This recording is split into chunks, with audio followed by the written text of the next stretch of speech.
We are a business defined by bravery, passion, and readiness. Born of the most diverse continent, and so our identity holds true to this, built with one principle in mind: start with iconic. So what is iconic about our African context? Red, rich, warm, and symbolic. It is in our lands, our skies, our stories, and is woven into the fabric of our cultures and nations. A sense of community like no other. We pull together through thick and thin because we are stronger and more resilient together. This builds networks, connections, and spheres of influence that draw their power from people. We are a continent, a people, and a business whose strength comes from the connections between infinite parts, unified by our purpose to bring possibility to life. We are Absa, and our meaning and expression is inspired by Africa.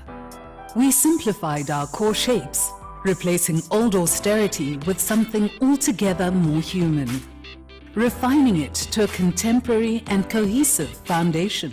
We shifted our corporate red from one that was harsh and cold to one that is warm and human, and unleashed a powerful spectrum, African to its core. One that can express diverse meaning and humanity in all its forms. We are Absa, and this is our icon. It grounds us and expresses our humanity, strength, and balance. We create the waves of change. We inspire infinite possibility. And through this, we are bringing Africa into Absa. We make meaning with the stories we tell and have gestures that help us tell these stories, conveying meaning that requires no words. Inclusive, expressive, infinite, intimate, exuberant, epic, or quietly understated, youthful, or fun, premium, redefined, artful, always with people at the heart. It's a feeling.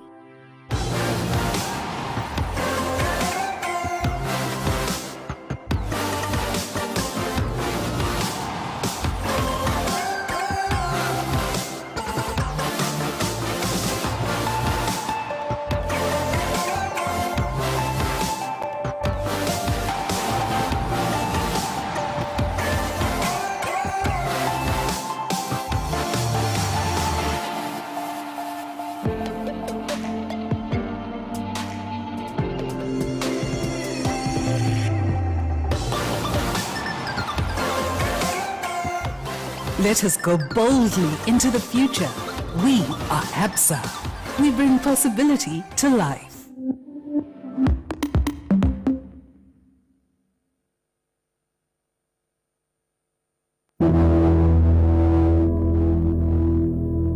Africa is a continent open to possibility, which comes to life when those with ambition and courage find the right partner. A partner with the tenacity to stand by them and light up a continent. With the experience and unique insights to go beyond limits, Absa Group Limited is that partner. We are synonymous with stability, transparency, and innovative thinking in financial services based on the legacy of 100 years of seamless execution across Africa.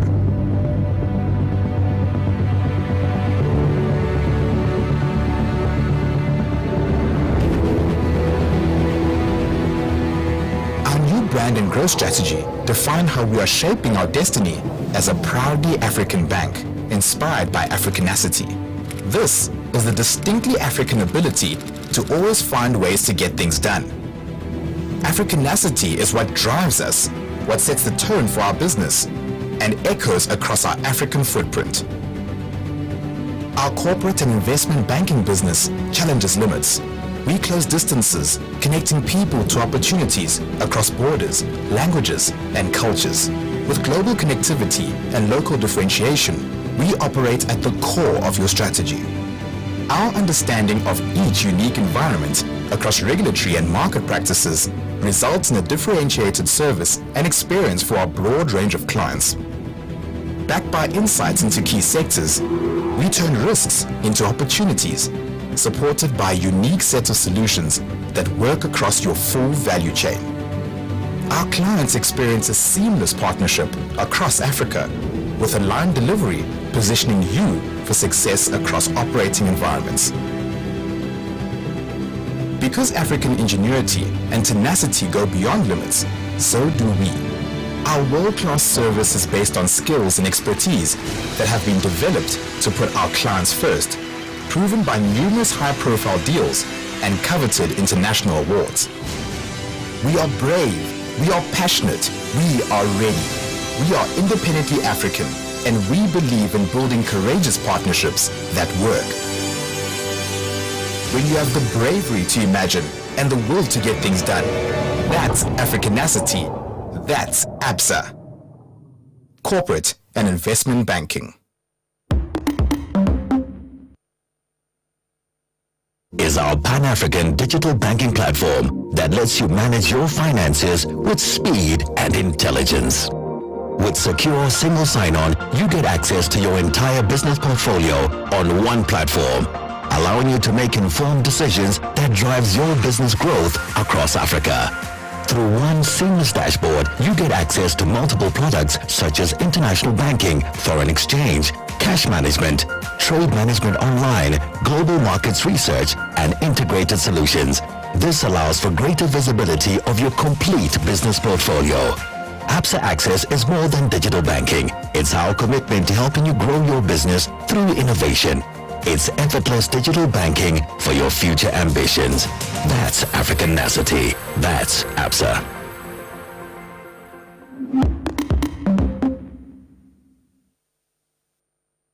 Haku is a manufacturer and a distributor of personal care products and home care products.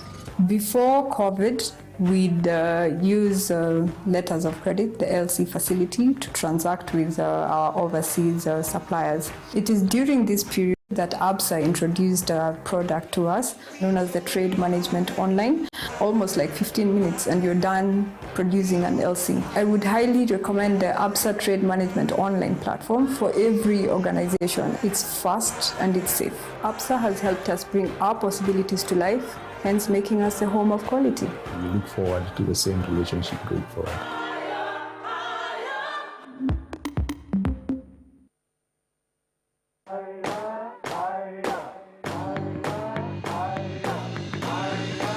I'm Steve Minor.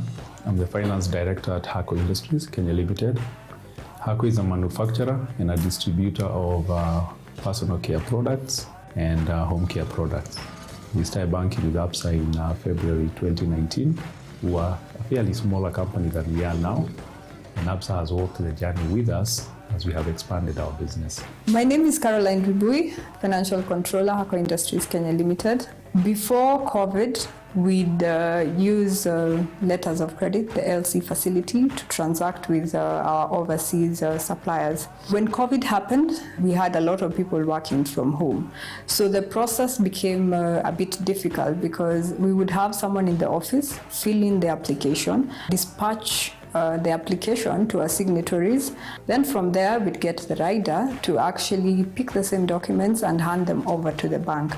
So you can imagine he also has to beat traffic. And when he gets to the bank, he might find a queue. So we are talking about maybe, say, 2 days just processing an LC. It is during this period that Absa introduced a product to us known as the Trade Management Online. Almost like 15 minutes and you're done producing an LC. Absa was very responsive when COVID came about, and one of the things that we worked together on was for them to give us a facility to enable us buy materials in huger volumes than we were buying. When in an operation like ours, what you really need is a bank that will give you quick answers, because every time that goes and you still don't have an answer, there's still a problem that remains unsolved.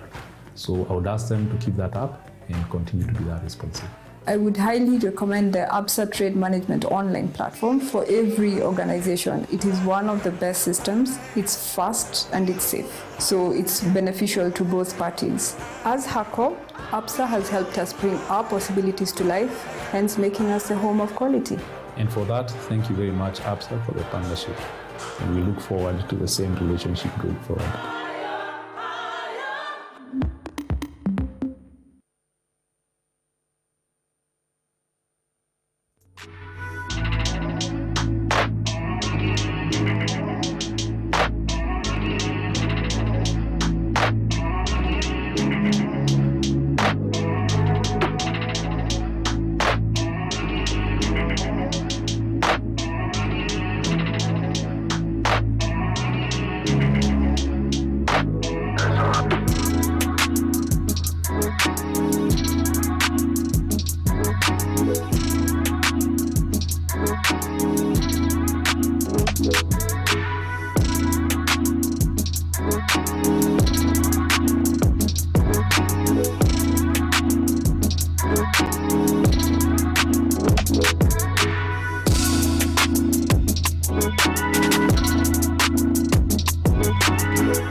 For a long time, our girls are suffering because of menstrual issues. Wasichana walikuwa wanajifunga sweta.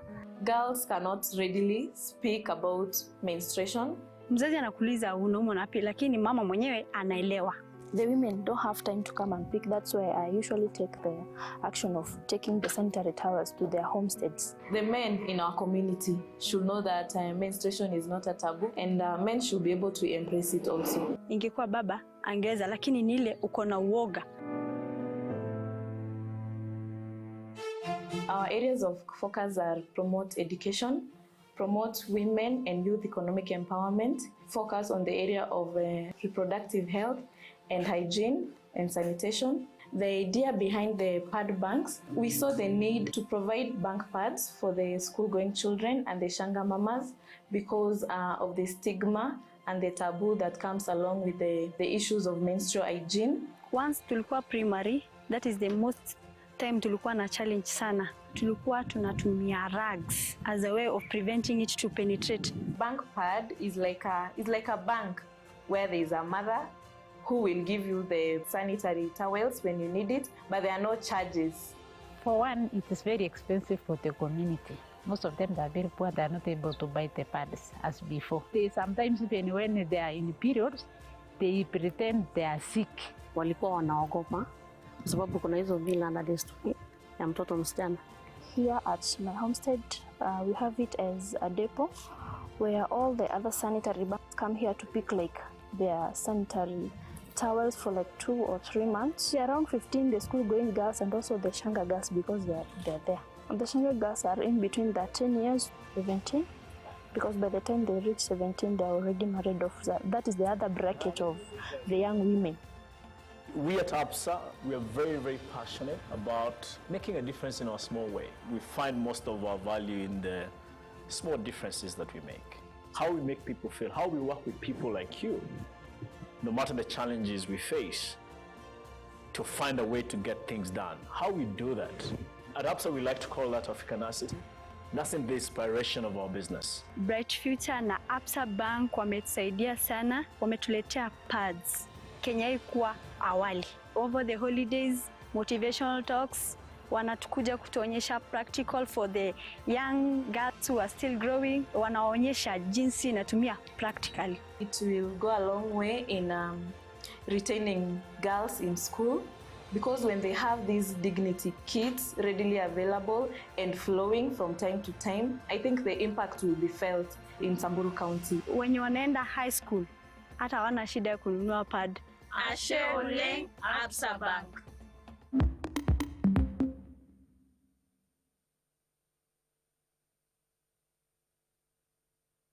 Ban Ore, and I come from Suguta in Samburu County. I am a beneficiary of Absa scholarship program that has enabled me to pursue my degree in Bachelor of Real Estate in JKUAT. My mom is a primary school teacher. I would always see my mom going through this tough time, and she never gave up. When I joined university, I thought of applying for HELB to ensure my smooth running of my education. I got a notification from HELB. They sent me a message and told me that I'm a potential beneficiary of Absa Scholarship Fund, and they gave me the link to the website for application and the whole process. I never had to deal with the last-minute struggle about rushing, clearing my fee balance, not sitting for examination because I have fee balances. I am in 3rd year currently, and I'm in my last semester. I would like to thank Absa so much for this opportunity. Same way they stepped in my life and changed it, same way I do also one day want to just touch someone's life. Any opportunity presented to you, take advantage of it. It does not matter whether it's the 10th opportunity, the 9th, it doesn't matter. Just take advantage of it.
Checking. So a very good afternoon and a very warm welcome to this session. This afternoon we are here to talk about our financial performance for the half-year period. That's between January 1st and June 30th of this year. It's a pretty straightforward afternoon. We'll have presentations from our leadership led by our captain, Managing Director Jeremy Awori, our Chief Finance Officer Yusuf Omari, and our Chief Strategy Officer Moses Muthui. We'll go through the presentations and then we will allow you, a chance to engage with them in the form of a question, in form of questions and answers. Let me also take the opportunity to welcome those of you who are following us on our various social media platforms. We'd like to engage with you, so you're welcome to drop a comment, questions in the section, and our teams will come back to you. Without any further ado, I'll invite Jeremy to make his presentation, and then we'll be followed by Yusuf and later Moses. Jeremy.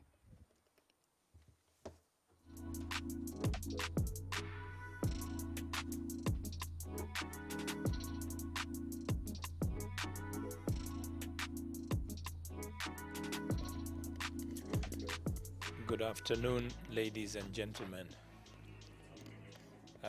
It's my pleasure to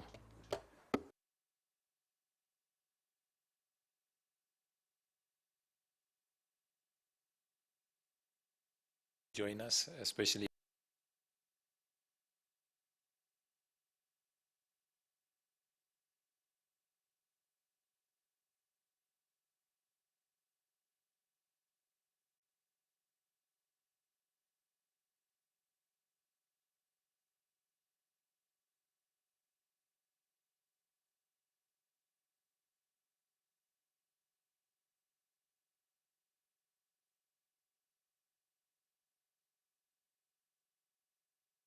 we've made. And then Yusuf will take us through the specific financial performance. So if we start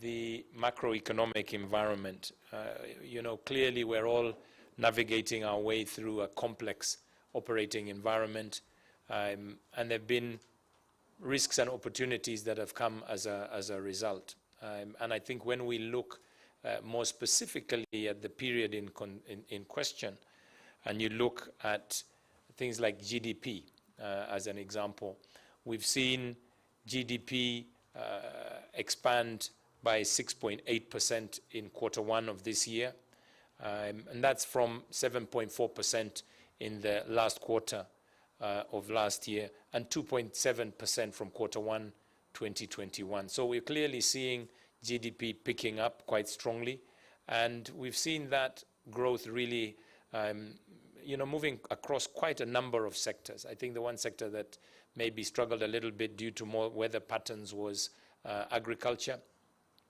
And the delayed onset of the rains did obviously affect the crops and obviously food prices and agricultural production. So I think generally it's quite encouraging that we're seeing a pickup in some of these core contributors to the economy. When we look the largest sectors of the economy, when we look at the financial sector, that has grown by 14.4% per year. The real estate sector has grown 6.1%, as well as wholesale and retail trade growing 8.7% and expanding much faster than the previous quarter. And this is very encouraging for economic growth when you compare it against the equivalent periods last year, which were 9.9%, 5.7%, and 8.4% respectively. We've also seen the accommodation and food services sector, which generates quite a lot of foreign currency for the country, expanding quite significantly, almost 56% year on year in Q1 compared to previous quarter this time last year. So I think that is very positive. And when we're starting to see good increases in the numbers of tourist arrivals, through our major airports, which is obviously helping pick up the tourism and hospitality sectors. We saw an increase of tourists from 121,000 in Q1 2021 to 225,000 plus visitors in Q1 2022. So, when we look at GDP overall, last year we had 7.5% growth. Obviously, that was off a lower base on 2020 and was at an 11-year high.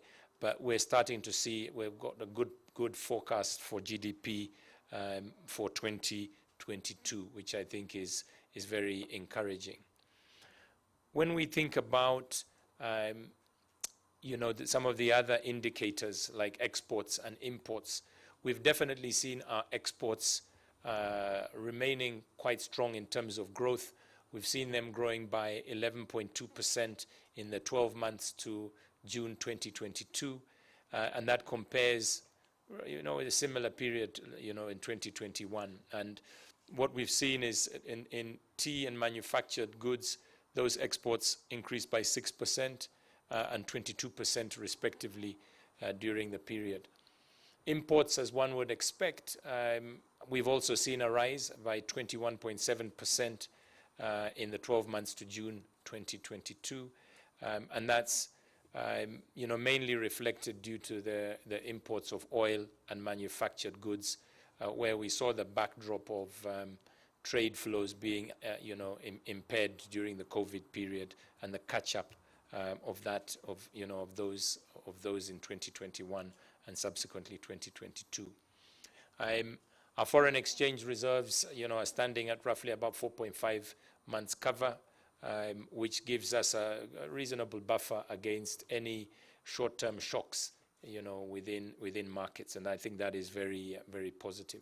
And I think the other thing which remains an important fact is the fact that our banking sector remains very strong, stable, strong liquidity, strong capital adequacy ratios that are important to support the entire economy. We have seen non-performing loans grow to 14.7% as at June 2022, compared to 14.1%, which I think is a reflection of some of the macroeconomic challenges that we're experiencing, and some of the challenges of inflation that are obviously affecting disposable income. When we look at growth in the private sector credit, that increased by 12.3% up to June 2022, up from 11.5% in April. So we're seeing strong credit growth in a number of sectors, including transport and communications, which grew 22.2%, manufacturing grew 15.2%, trade 11.6%, and consumer durables by 14.7%, as provided, as I'm sure you've seen, by the Central Bank of Kenya. Now, when we look at inflation, this is where we, clearly there's been more of a challenge, and Kenya is not unique compared to many of the countries around the world. The inflation had by and large been within the fiscal guidance, but did come under pressure due to geopolitical issues and, as well as the weather impact. So we've seen the food and fuel price pressures come through in pushing up headline inflation to 7.9% as at June.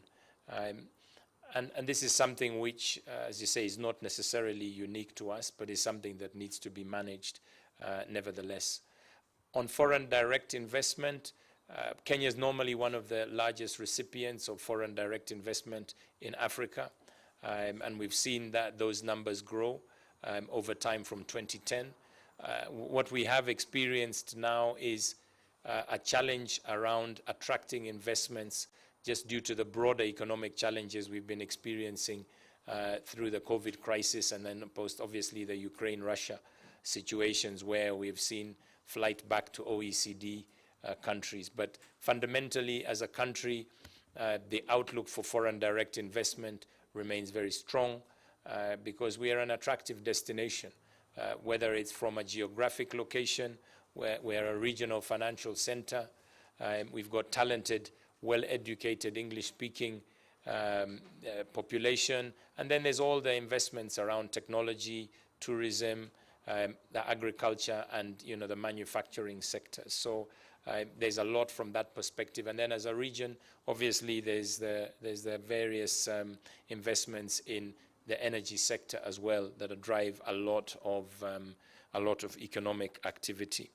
So I think that's a very positive side of things that we're looking at.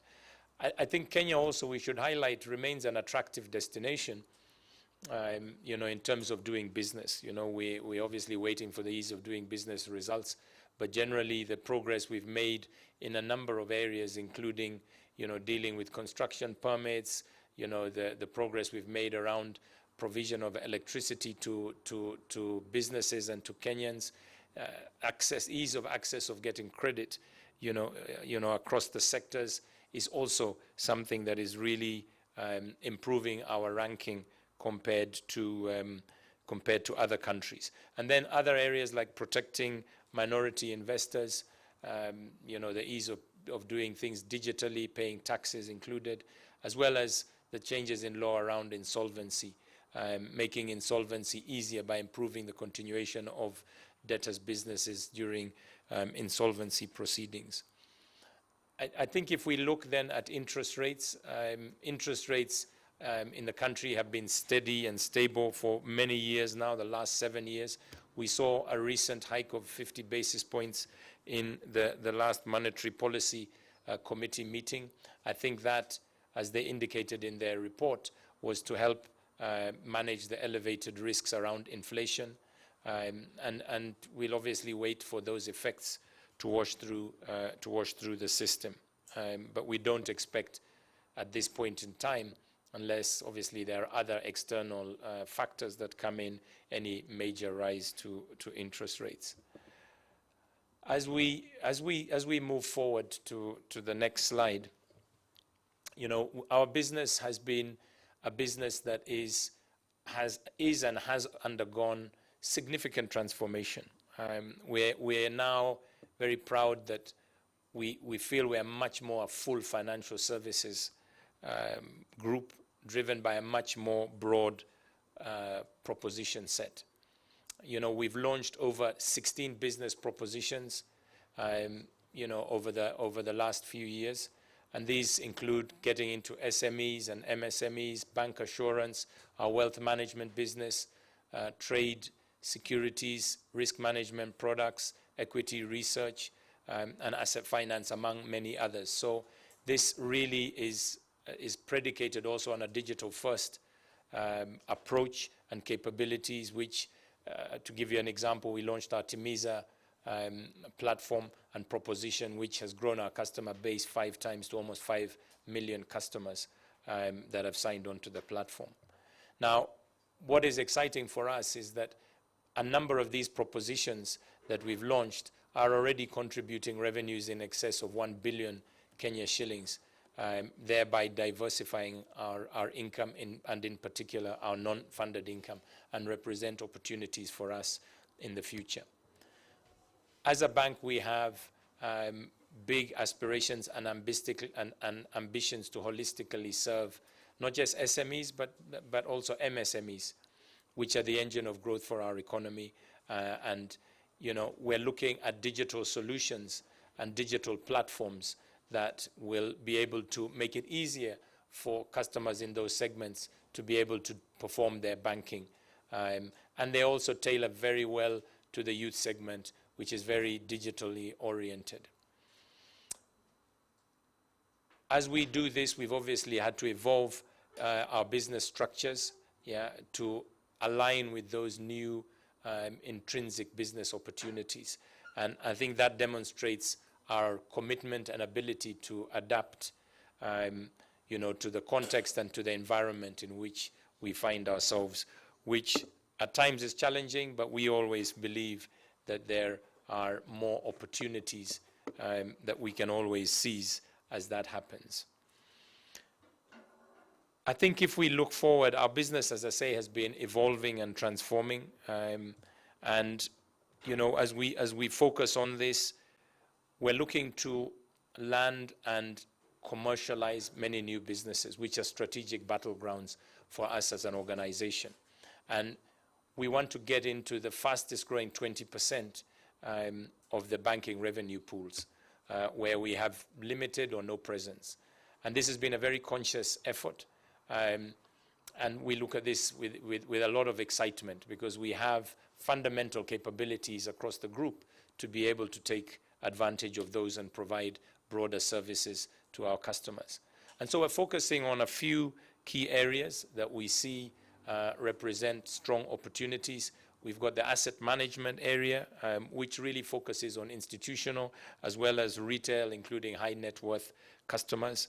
This allows our customers and our businesses the opportunity to save and invest and be able to get higher yields in areas such as unit trusts. And we're also going to be developing offerings for the high net worth clients, where they're looking for broader opportunities to invest. The second area that we feel there are a lot of opportunities are in the consumer payments business.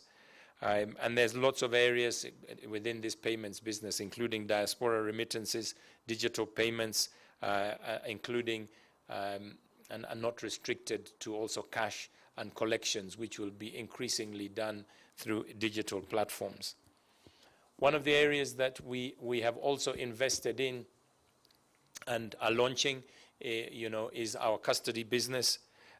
We're re-entering into this because we believe we can serve our international clients quite strongly in this area. So this is an area which we believe will enhance our foreign currency business, as well as enhance our deposits and serve the entire ecosystem. We're equally investing in the area of investment banking. That covers mergers and acquisitions, debt and equity, capital markets, not just across Kenya, but across East Africa. And this, again, comes from our clients wishing to do this type of business. So we're bringing in the skill sets with very experienced people, to be able to provide this kind of advisory. And we really believe we have the opportunity to, to grow our market share in these areas. I think as we continue and we focus on the next slide, we've doubled our balance sheet, and our revenue growth is now accelerating in line with what we wanted to see and in line with our strategy. We have a strategy of a growth, transformation, and returns approach. We call it GTR, and we believe that that's really yielding the desired results and the desired outcomes. And that hopefully you will see in our financials that we're releasing shortly. So what I think is exciting for us is that, as you can see from the slide here, when we look at the trend, we're accelerating the growth of our revenues. And our revenue base has grown by over 10 billion shillings over the years. And that's largely off not just organic growth, but investments like I indicated in new business streams. And that has brought us to be much more a financial services group rather than just a bank, with our much broader proposition set that I mentioned earlier. And we believe that this is essential to serve our customers better, but also what it has done is it's diversified out our revenues to a 50-50 mix between retail and wholesale banking. And that is particularly important because what it does is it helps make our financial performance much more sustainable through various cycles. And that has been proven over the last few years as we've been operating in what are difficult macroeconomic conditions. So we've seen that with the investments that we've made, our financial performance has picked up. We're now seeing our revenue growth growing at the fastest in well over a decade. And you've seen in the Q1 financial performance, our results were at 12% revenue growth. As at the end of the first half of 2022, our revenue growth is now at 17%. And this is off the back of, if you think last year, it was in the region of 7 to 8%. So when we say we're encouraged and we're optimistic we can see this momentum building. And this is still of a difficult environment. As I indicated, our balance sheet has doubled. Our total assets have grown 2.7 times, from 166 billion in the period of about 2013 to over 445 billion. And our customer growth customer loans and deposit growth has also doubled during the same cycle. So I think we are making, very good progress, and we're encouraged that we believe we'll make even faster progress, coming into the future. If we move to the next slide, what we've also focused our time and attention on is really around what we can do to optimize our structural costs. We've redesigned the organization, and we've pivoted it much more to sales and service, and have improved productivity through that process. And we've really tried to show that we can actually do more with less. And we understand that we must use our resources very efficiently, and that is a core priority as we drive our growth strategy. So the digital transformation strategy is a core enabler for us as we continually grow our business. And what we've done is we've really pivoted our organizational structure and redesign in that line, and we've invested in these capabilities, whether it's digital, insurance, investment banking, and payments. We've optimized our branch network, in line with customer expectations, and also freeing up investments because people expect us to be in different spaces and to be available from them.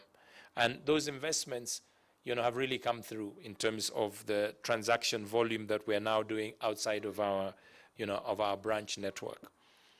So we've seen that whilst our customer deposits and assets have grown over 2 times, we've managed to optimize our branch network by 25%. And now our employee productivity has grown over 2 times over this period.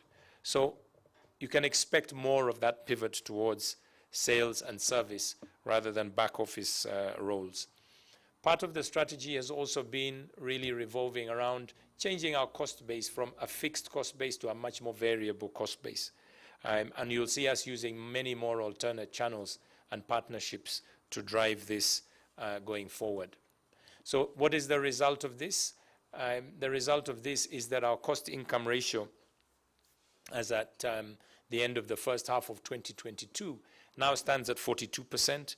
Again, this is the best in over a decade, and has reduced more than 11% from 2013, which we think is very credible and we're very proud of. So I think one thing that is important that has also led to our success is really around innovation. And we are very focused on innovation, and it's innovation that changes the service experience in a positive way for our customers. Like I said, we've invested in new growth areas, and we've also focused on investing in customer experience as well as driving operational efficiency. And what we've seen, we've also invested in our brand, which was very important. You will have seen, obviously, over the last 2 to 3 years, we had obviously, we were operating as the Barclays brand and were transitioning to the Absa brand. And we've invested significantly in that, and I'll talk about that in a short while. But when we look at the core infrastructure, over this 2 to 3 year period, we had invested 3.2 billion shillings in new technology and in restructuring our business. And in 2021, we also invested 1.6 billion. I can say that in 2022, we're going to invest more than 2 billion shillings to continue those innovation efforts in over 75 projects. And that will drive our growth and customer experience along with operational efficiencies. If we think through some of the things which we've launched this year, we've launched WhatsApp banking. We've launched even and invested in a new scalable digital finance platform. So our Timiza platform is an even better platform with a new partner. We've invested in agency banking. which again has increased our outlets, taking banking services even closer to our customers. We launched a new app called Novo FX, which allows you to buy and sell, buy FX and actually send it across border very cheaply and effectively using your phone. And you can do that with 13 currencies, and you can send it to other people's bank accounts across the continent. Yeah. And in this case, what we've also done is we've said these international transfers will be done for free. Again, very useful for people who do international transfers, including those on SMEs. We launched our chatbot, as I said. We've also launched the ability to do digital loan top-ups online, and we want to now really launch and get ourselves onto being able to open accounts online very easily, so that you don't even have to come into the bank while still maintaining all the required controls. So we've really invested in these capabilities because we believe that this will drive further income growth by customers choosing to operate with us as their core bank. Now, one of the things, as I say, I did mention is that we've been growing our brand as Absa. And we'd like to thank our customers and all stakeholders for all their support, post our rebrand, which happened in 2019 and 2020. It's a very daunting thing to think that, after 100 years of having Barclays as our brand, we were transitioning now to our Absa brand.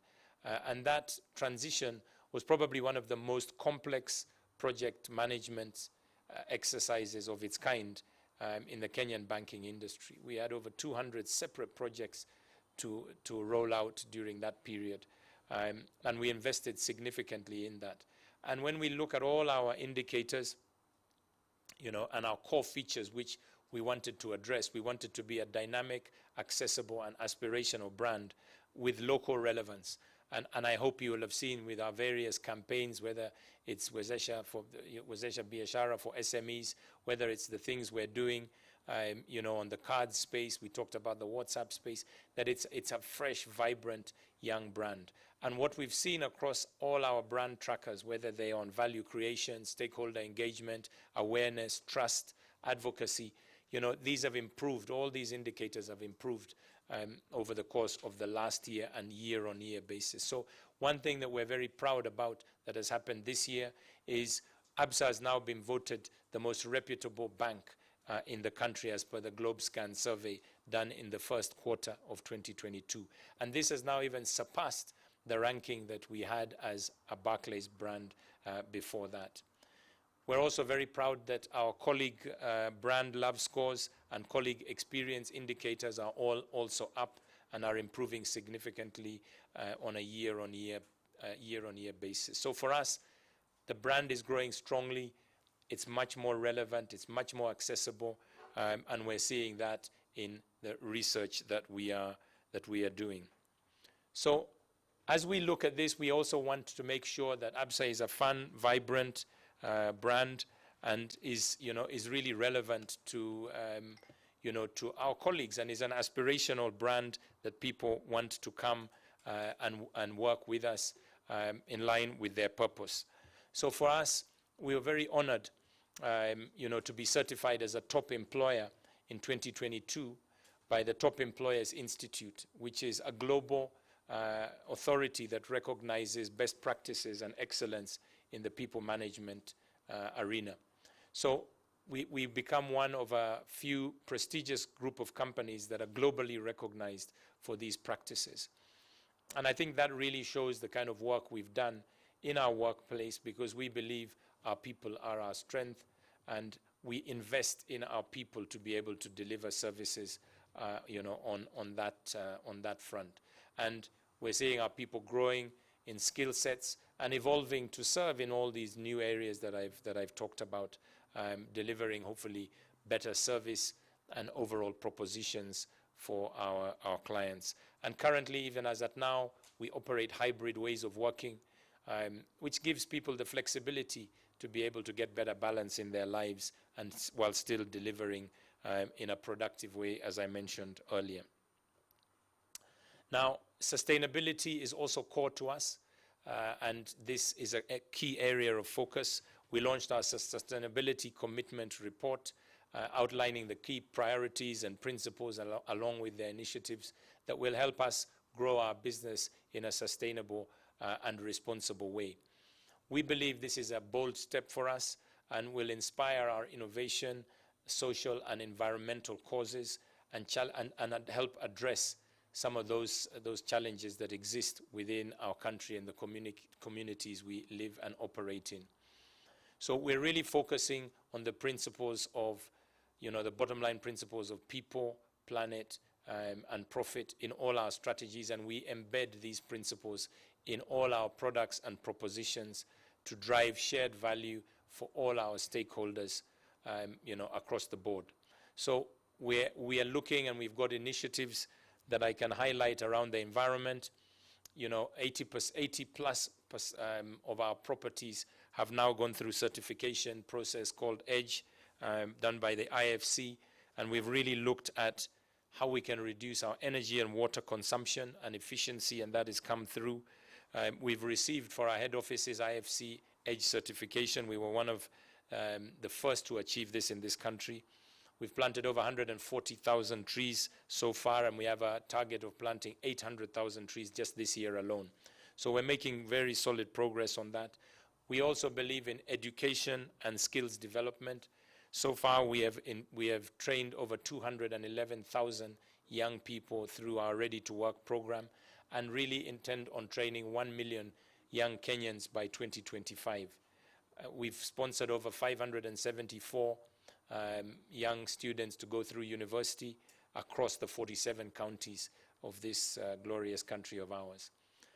We're focusing a lot also on promoting a just society, and we've really focused around diversity and inclusion, and we're doing that even through our supply chain processes, where we want to get to that 30% for women, youth, and those who are differently abled by 2025. And we're working with IFC sourcing, for equal through that process. We have also taken, as we did our rebranding process, we took and recycled a number of our computers and are opening computer labs across the country. We've launched 16 computer labs in various communities and schools across the country. And we're doing a lot of work around inclusive finance for women and youth, as well as those who are physically challenged, and have programs specifically for women-run businesses to enhance their skills to be able to compete and go international. Now, as I get close to winding up, when we look at the performance of the Absa share price, we're proud that fundamentally we're performing well. A key tenet of our strategy is really around protecting shareholder value and delivering shareholder value. So obviously the return on equity index is important. Our returns pillar is a core pillar, as I say. It's growth, transformation, and returns. And we're happy that we've outperformed almost all the key indices from the onset of our growth, transformation, and return strategy. And our dividend yield is typically one of the highest within the industry. What we are announcing today is that we will be recommending a payment of 20 cents a share in line with our strategy of delivering our returns. That will be an interim dividend after we release these results. And we are going to continue to focus on dynamic capital allocation that ensures that we give strong, sustainable returns in the medium to long term. Our return on equity has grown and recovered to 23%, well ahead of the cost of equity, and remains above the average industry performance, for which we are very proud. And I think as I come to the end, I'm also very proud that it's not just us saying that we're doing well. We've been recognized by many external stakeholders. We've talked about the most reputable bank in Kenya by GlobeScan, an international researcher in this. We've been rated as the #1 most transformative corporate brand impacting business. We're the top employer for 2022, local currency corporate deal of the year in 2022, and number 1 organization of the year by Women on Boards Network, among all these others that you can see on the screen. So I think this is just testimony that we're making strong progress as a business. We're excited about the future, and we're investing, and we're well placed no matter the environment that we find ourselves in. So ladies and gentlemen, let me pause here. Let me invite our Chief Financial Officer, Yusuf Omari, to take us through the financials. I'm sure many of you, that's what you are particularly interested in. He'll take you through the details, and then he'll be followed by Moses, and then we can open up for questions and answers. Thank you very much. Let me invite Yusuf to take over. Thank you.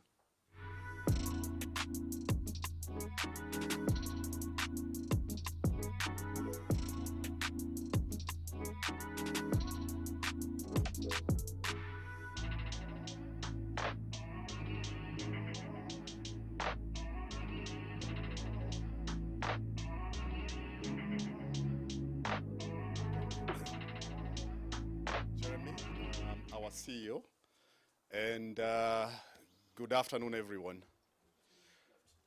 Really glad to be here, considering you know, an election period, the swearing in that we are seeing, and still in that phase, which we are waiting for the process to be concluded.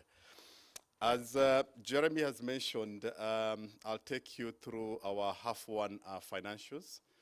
Really sharing the highlights, the effort, the strategy, the execution behind these numbers. Jeremy has already shared, you know, the details for that, and really mine will be to show the effect of that execution on strategy. So if we look at the first slide, which basically speaks to the macro that you know, Jeremy has mentioned. We've seen the geopolitical risks coming through. We've seen inflation picking up, and cutting across the globe, you'll see, and especially even in East Africa, the policy rates by the different regulators are being, you know, increased. And then when we bring it back home here, you'll be able to see for the first time in 7 years, the policy rate, which is a central bank rate, as Jeremy mentioned, has actually been increased by the regulator by about 50 basis points. So that moved to 7.5. And with that policy rate, which is what you can see on the graph, you'll be able to see that our average yield, and this one I'm picking from a perspective of our total lending book, you can see that is picking up to 10.4. which then basically will be a good precursor when we go to our book, be it on the lending side or on the deposit side, to be able to explain how these numbers result into our revenue, you know, from a P&L perspective. So if I look at the slide, the first slide, which is on the side of balance sheet, in the first instance, you look at the customer loans, which is a graph on the left. You're able to see a growth of 19% in the lending book, from 218 billion shillings, half one 2021, that's last year, to 262 billion, which is about 44 billion shillings growth year on year. Basically showing that, you know, COVID is behind us, the business environment is quite vibrant, and the balance sheet momentum that we started last year is continuing, you know, to peak. When we look at this growth cutting across our two businesses, which is the retail and business banking, and also on the side of corporate and investment banking, you'll be able to see all these businesses are registering double-digit growth rates. And if you are to look at it from a product perspective, big uplift coming from our mortgage book, trade, based on the vibrancy that I've mentioned, our asset finance book, and then scheme lending, which is more on the side of retail. As Jeremy mentioned, we've seen a big uplift, especially on the business environment, our SME really coming, you know, to get facilities to be able to do investments in their respective businesses. As mentioned, when you look at this lending book, 262 billion of loans and advances, the average yield that we are picking from this book is about 10.4. Compare that to the previous year, which is 9.5. So nearly 100 basis point pickup from a perspective of yields, which then automatically tells you when we go to the income statement, you'll be able to see that revenue picks up automatically just from a perspective of the pickup on yields. So a good story, good momentum picking from loans and advances. When you look at the breakdown between our foreign currency book and the local currency lending, a big chunk on the foreign currency, especially because of trade, business are opening up and trying to catch up considering the period we experienced due to COVID. If I move to the side of customer deposits, which is on your right-hand side, you see customer deposits picking up by 7%, moving from 264 billion shillings 1 year ago to 282 billion shillings.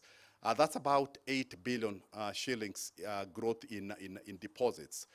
We look at the impact on this from a cost of funds. Remember what I mentioned, the yield curve picking up, the interest rate environment in the country picking up. You'll be able to see that we've managed to contain that, changes in cost of funds. So picking up by only 10 basis points from 2.3% 1 year ago to about 2.4% in this financial period. And for me, really, this is what I call, customer primacy. One of the key metrics for us to be able to measure customer primacy is when you look at your cost of funds, which basically means if you're able to manage that and you're showing a growth of about 18 billion, that's a 7%, then clearly tells you that a pickup of these deposits is mainly coming from transactional accounts. And what transactional accounts imply is that your customers, while they're getting facilities from yourself, they're putting all their businesses with yourself. So be it issues to do with payments, when they want to do transfers, when they're doing imports, when they're doing their sales, etc., etc. That sticks to, with the bank, which then basically means we're able to contain the cost of funding, which of course then we'll be able to see the impact on that when we look at the income statement. If I look at on the side of then moving to revenue, which ties to a big extent to those two graphs that I've shown. You see that our revenue picking up year on year, at 17%. So from 17.8 billion 1 year ago to about 20.9 billion for this reporting period. If you look at the split for this revenue, you can be able to see a bigger and faster growth that is coming from the net interest income. You can be able to see there a 20% pickup, and you can be able to link this directly to what I've covered from a balance sheet perspective, where we've seen loans and advances picking up, from a year-on-year perspective of 19%, and then on the side of deposit picking up year-on-year by 7%. The beauty with this, and that's why you're seeing a faster growth, so we can be able to drive, when you look at the net interest income, while we're showing 20% growth in net interest income, there's a portion that is coming because of the volume, which is a balance sheet, and then there's a portion then that links directly from the rates that are applicable. So if you see the split, which later on when we share our publication, the interest income, uplift, that is 20%, and you can be able to link that to the side of the yields that I've mentioned, nearly 100 basis point growth.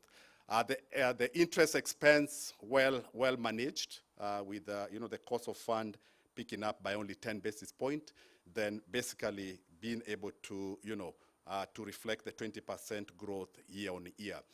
The second component of this 17% revenue growth, that comes on the non-funded income, non-interest income, and you can be able to see 11% growth on that line. If you look at the key products that are driving this growth in net interest income, Top of the house is FX. So in our publication later on, you'll be able to see that our FX number has picked up by about 44% year on year. This is coming because of better margin from the FX, transactions that we are running with, but also the transactional volume have actually picked up significantly, noting that, the economy, is opening up post the COVID period. Other lines to mention there, 17% growth in our bancassurance business. To what Jeremy mentioned, the diversification agenda, we're bringing in, introducing new products. Bancassurance is among some of the products that, were introduced during this strategic period, and you can be able to see that that's actually picked up so well. Other line like service and account maintenance fee also picking up in this reporting period by about 5%. And this basically tells us the earlier point that I mentioned, customer primacy.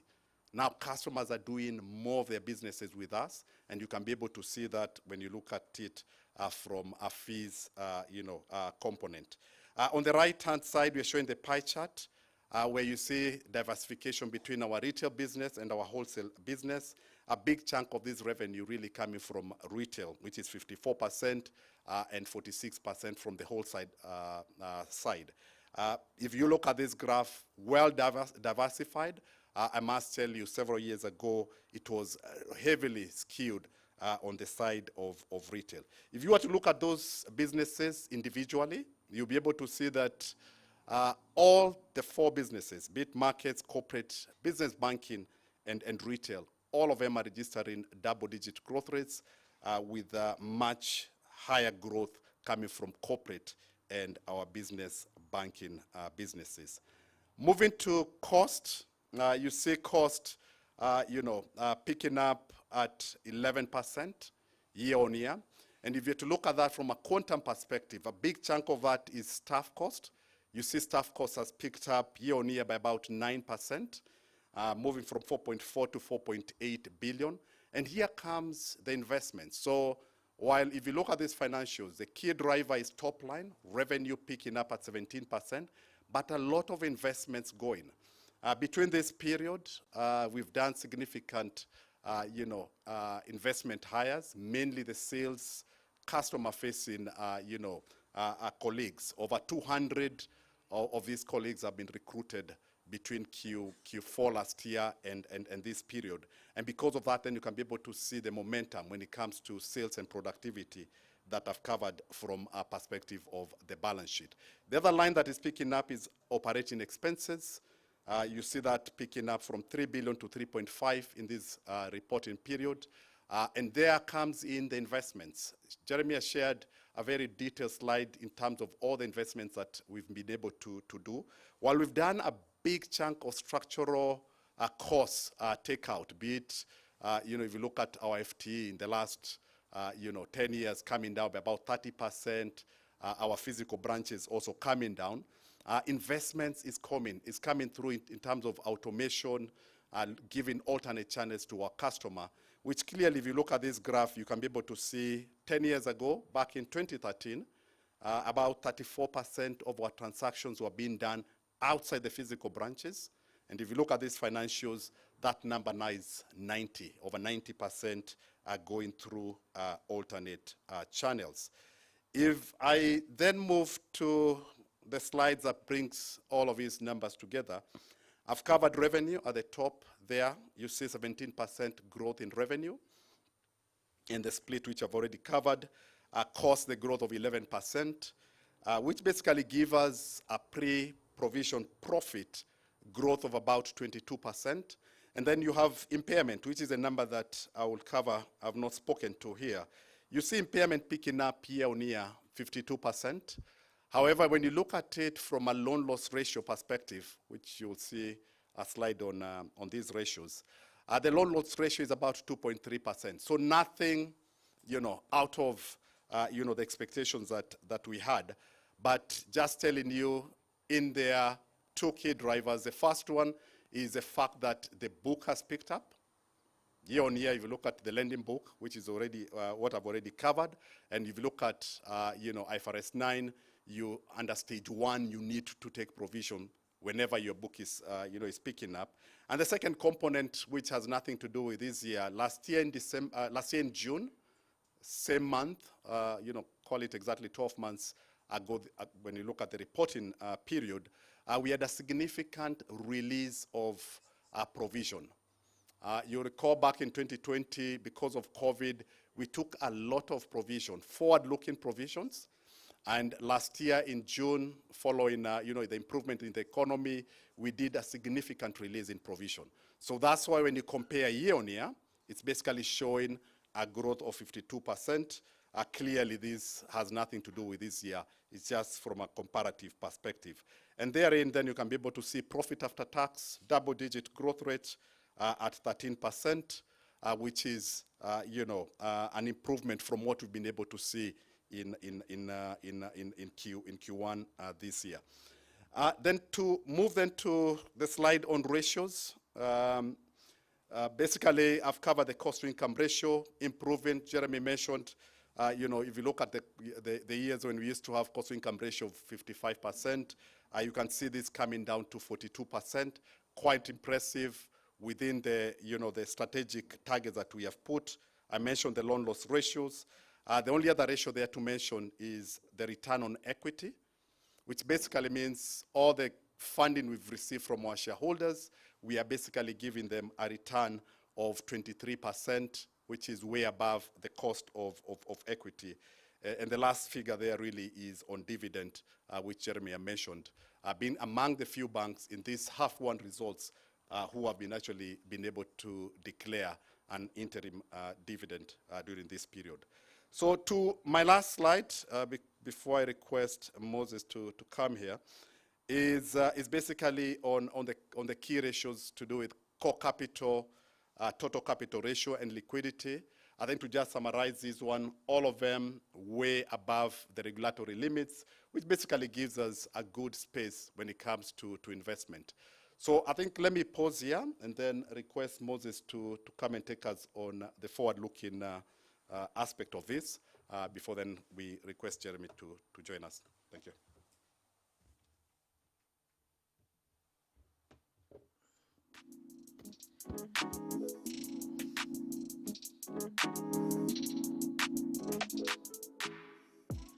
Yusuf, thank you, and good afternoon. And thank you for joining us this afternoon. Mine is just to make a few comments in line with the commitments that we've made to the market and repeated every other year, and where we are with those commitments. And then I'll request Jeremy to come and make some closing remarks before we go into Q&A. If we look at our strategy and how this all comes together, about 5 years ago we said and committed to our shareholders that we were going to do 3 things. One, given Kenya is a growth market, as a business we were going to seek to grow our business to gain market share. And gaining market share is important because it shows inclusive growth, because we're a bank, we lend to the market, but it also meets shareholders' expectations that we can grow their returns over the long term. If we look at that one commitment around growth in market share, you'll see on the slide on the right-hand side that our revenue growth is beginning to grow faster than the industry growth. Absa revenue grew 6% last year, 12% Q1 of this year, and 17% at the first half of the year, which is ahead of where we've seen the industry grow, which is 10% as at Q1 of this year. We're quite optimistic that this momentum will continue. And so just to say and reiterate that we are, as a management, very pleased and proud that we are meeting that objective of our strategy. The second commitment we made was we were going to deal with our efficiency ratios. And we're going to make sure that we deal with the structural costs and invest for productivity so that our cost-to-income ratio, which is our efficiency ratio, reduces to mid-40s, around 45, 46%. Once again, we are very pleased that we've been able to exceed this commitment. You're seeing that as at the first half, as highlighted by Yusuf earlier, our cost-to-income ratio is at 42%. So we've exceeded the commitment that we gave to our shareholders. And the third commitment was that despite the challenges that we go through, whether it's COVID or interest rate caps or economic slowdown, we will seek to generate returns for our shareholders above our cost of capital. And again, you've seen there, other than 2020, given the COVID challenges, our return on equity is now significantly above our cost of capital for the second period in a row. So you're seeing there, our return on equity is at 23%. Our cost of capital is about 19.5%. So it's very pleasing, really, and proud for our colleagues and the management and all of us that we've been able to exceed all the external commitments that we made to our shareholders 5 years ago. And we're quite pleased with where we are, and very optimistic that the rest of this year we have all intentions to exceed those expectations.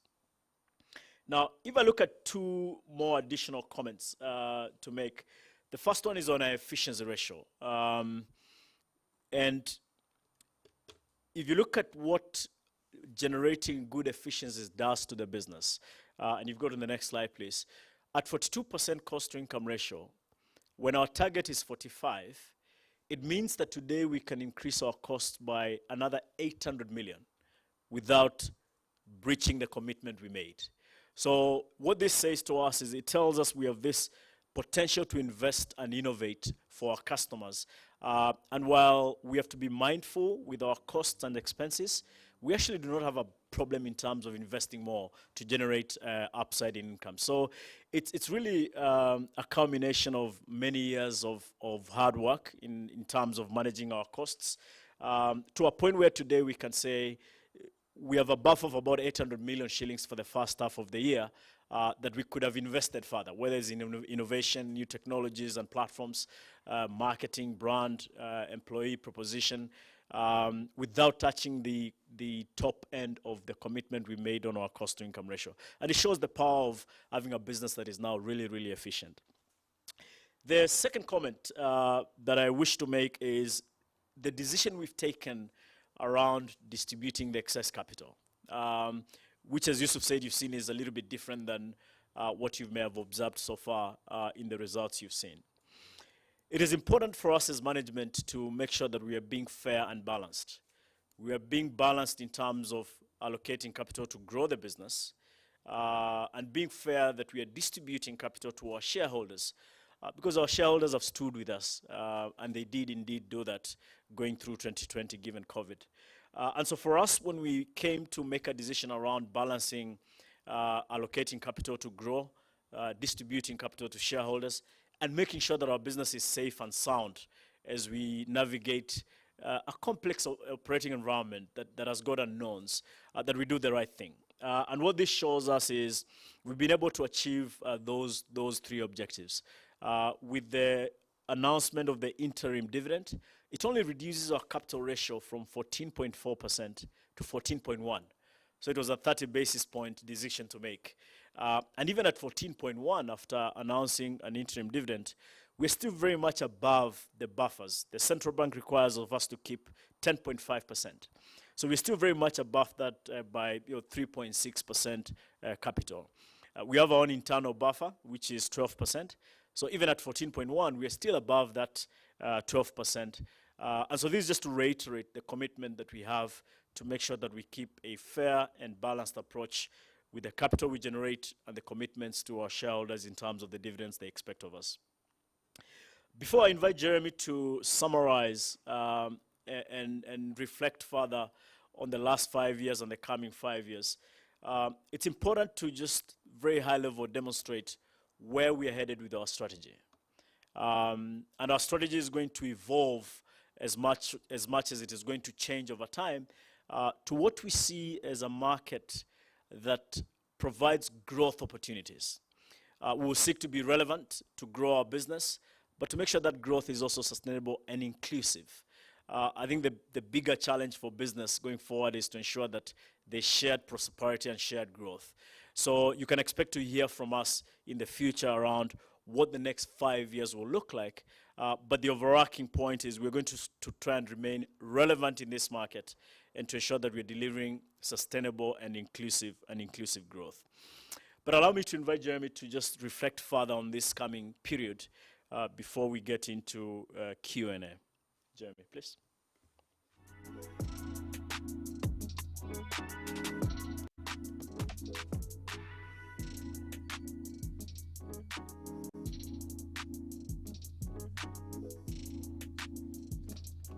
Yes, thank you. Thank you, Moses. So as just really in summary to reflect on our results, we're pleased with the first half results. It's been a difficult first half from a macroeconomic environment. We thought we were coming out of COVID, we were optimistic, and then we got into the Ukraine-Russia crisis, which we're still feeling the effects on. But as a business, we feel we've navigated well. We hope we've shown you that over the last 5 years, we've made significant progress, whether it's on delivering our strategic commitments, in terms of growing our business and building up momentum in terms of whether it's revenue growth or, operating profit.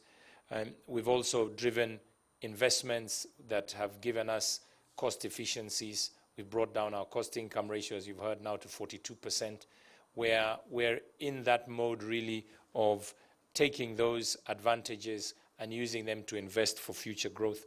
We've managed a complex rebranding exercise, and we're excited that our brand has connected, and we are very relevant and doing things that our customers like. And we've navigated our way through the whole COVID pandemic period, and in the process cemented ourselves as a brand that's a force for good, that impacts not just our customers, not just our colleagues, but also the community as a whole. So as we look forward, we see that there are core areas of focus. We're a full services financial brand. We've got many new and exciting businesses that we are investing in, and those become the new bastions for growth that will allow us to grow even faster. We've got an inclusive agenda across East Africa, and we're very focused on putting the customer in the center of everything we do. So all our investments, whether it's the skills of our people to serve our customers, whether it's digital platforms, whether it's our products and our propositions, are all focused on the customer. And we wish to do so from a sustainable and inclusive initiative perspective. So we just want to take this opportunity to thank you for your attention today. Thank you for joining us today. We'll be opening up for some questions from the media that are with us. Those who are joining online, thank you very much for all your support.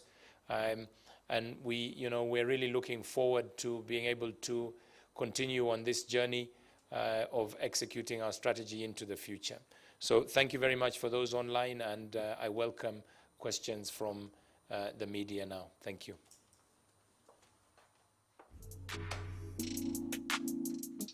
Yeah, indeed, a very big thanks to all of you who are following this stream on our social media channels. We let you go on and have a good evening, and from us at Absa, we thank you very much for your continued support. Thank you, gentlemen, for an elaborate explanation around our H1 performance. Is now the opportunity to open the room to my colleagues from the media. I think in the normal way, just let us know your name and where you're coming from. We'll take the questions in batches, and then we'll just attempt to answer them to your satisfaction. Thanks. So just put up your hand and we'll come to you. Yes, sir. Oh, okay.